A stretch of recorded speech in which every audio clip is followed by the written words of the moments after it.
我们的工程事实上分不同的阶段啊，分不同的阶段，它从可行性规划到可行性评估到规划到设计到施工，到施工完毕后的维护管理，它事实上都有不同的阶段，不同的阶段它事实上有不同的重点、不同的要求。哦，尤其对生态方面来讲啊，所以我们从这流程图来看啊，从这流程图来看，当一个工程案件提出来以后，它初步比较重大的案件可能会进行可行性规划。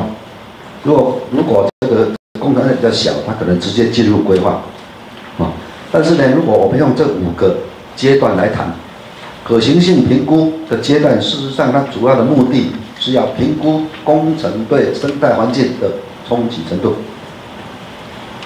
哦，一个工程它去实施，或者一个开发案件去实施，它对环境一定有不同程度的影响。那在可行性规划的阶段，事实上是在评估它对生态环境的冲击程度。哦，所以在这个阶段，它必须要考虑，要符合回避、减轻或者补偿的原则。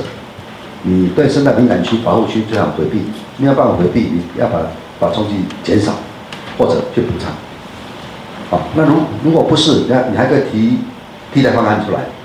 那如果这个没有办法符合，也没有办法提替代方案，可能这个计划就不实施了，因为你没有办法，你对环境的冲击太大了，你就不实施，这个计划到这里就切了，没有了啊。那如果在规划阶段，你可以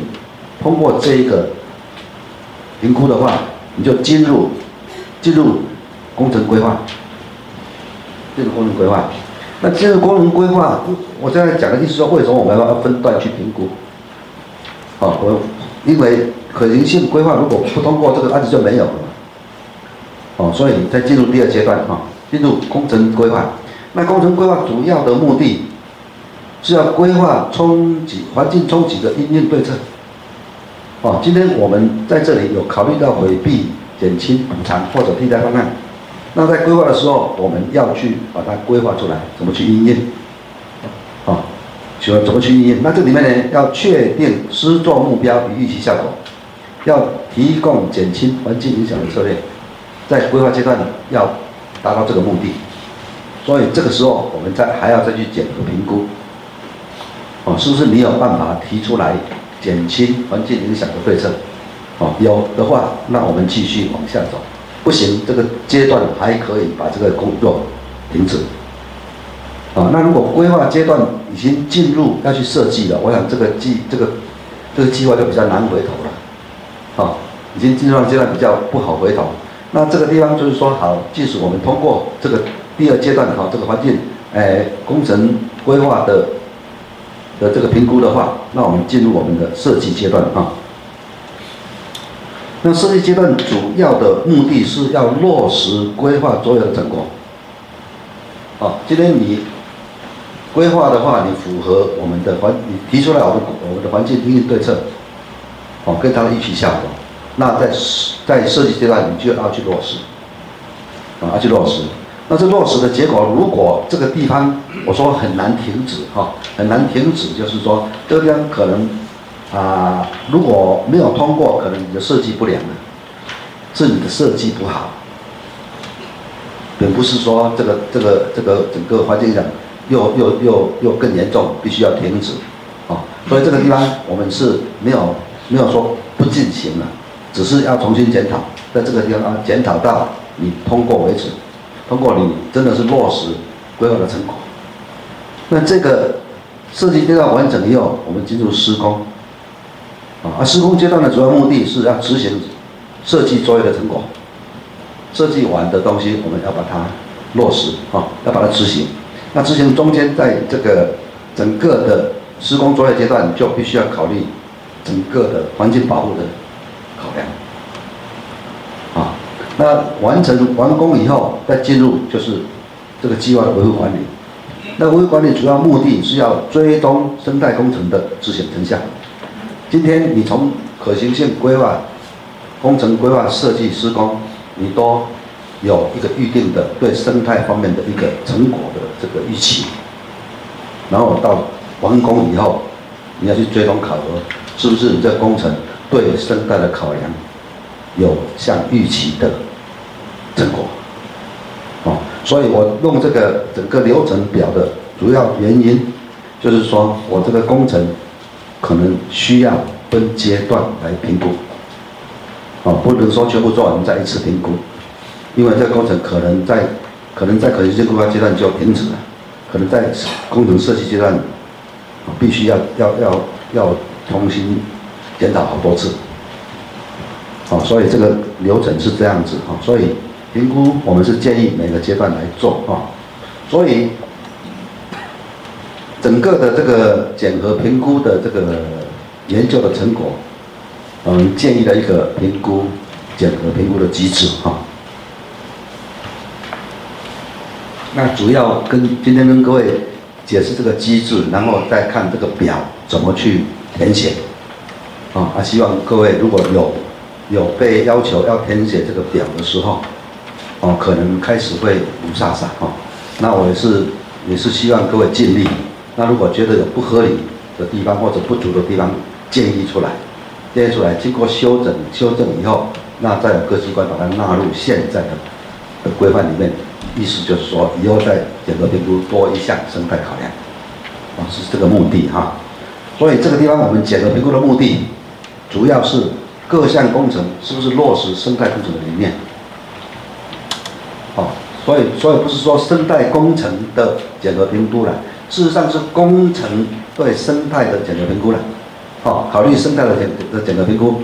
所以呢，这个主要这个评估的结果，我们可以变成后续作业阶段的进行准则。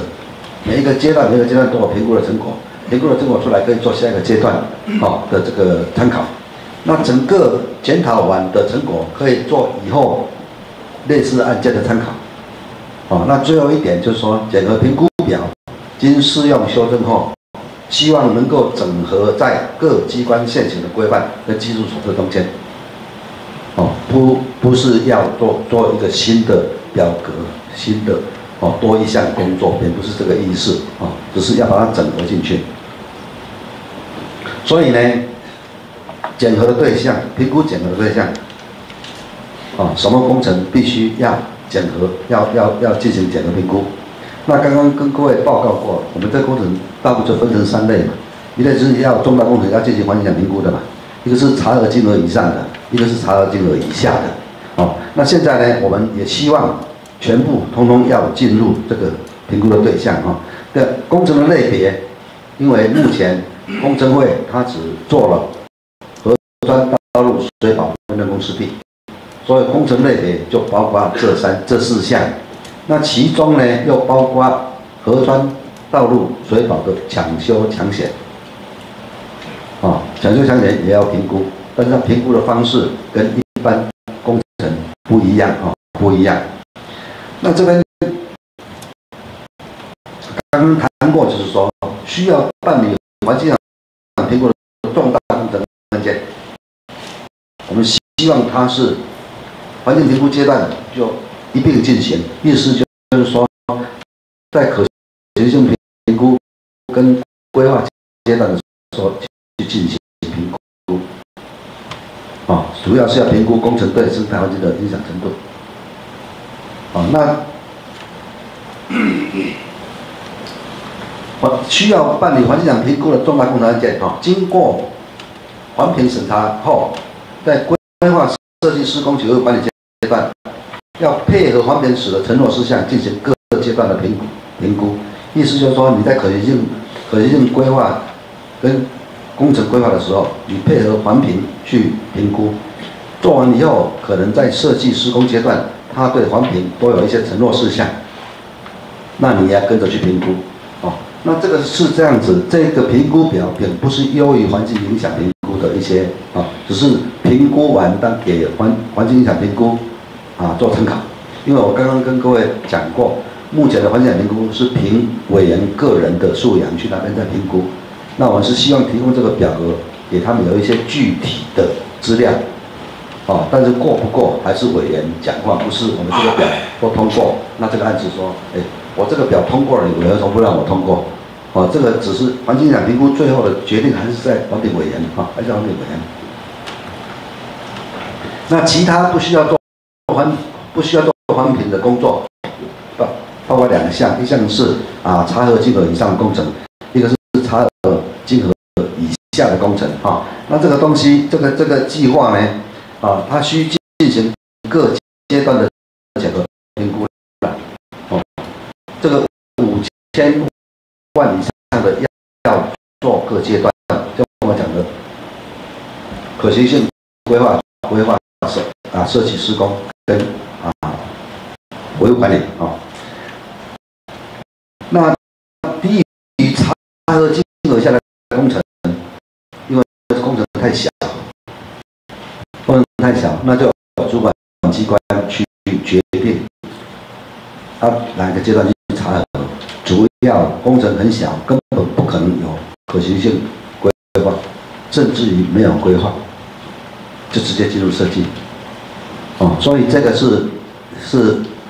小型的工程都有主管单位自己去决定。那工程抢修抢险呢，事实上跟一般工程不一样，因为它时间很短，所以这个评估又分成2个阶段，一个是这个抢修前的考量，一个是抢修后的评估。意思是说，你这工程要抢修抢险时间很短，你必须评估说你抢修前考虑了些什么东西，合不合适就可以。那抢修以后就考虑它的成果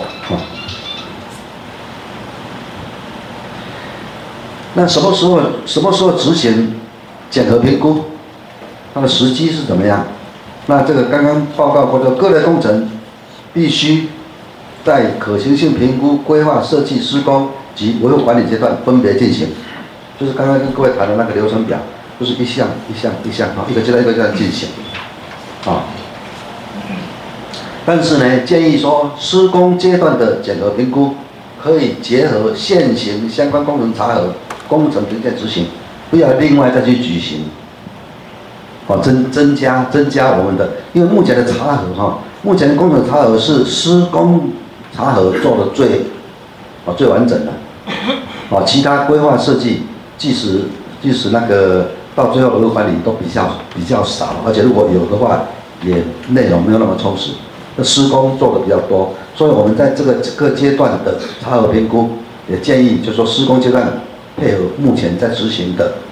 工作一起做那这个工程抢修刚刚也讲过，分2个阶段来执行。那另外一个就是说，它的时机来讲，凡工程案件不必进行可行性评估的时候，有些根本没有在做可行性评估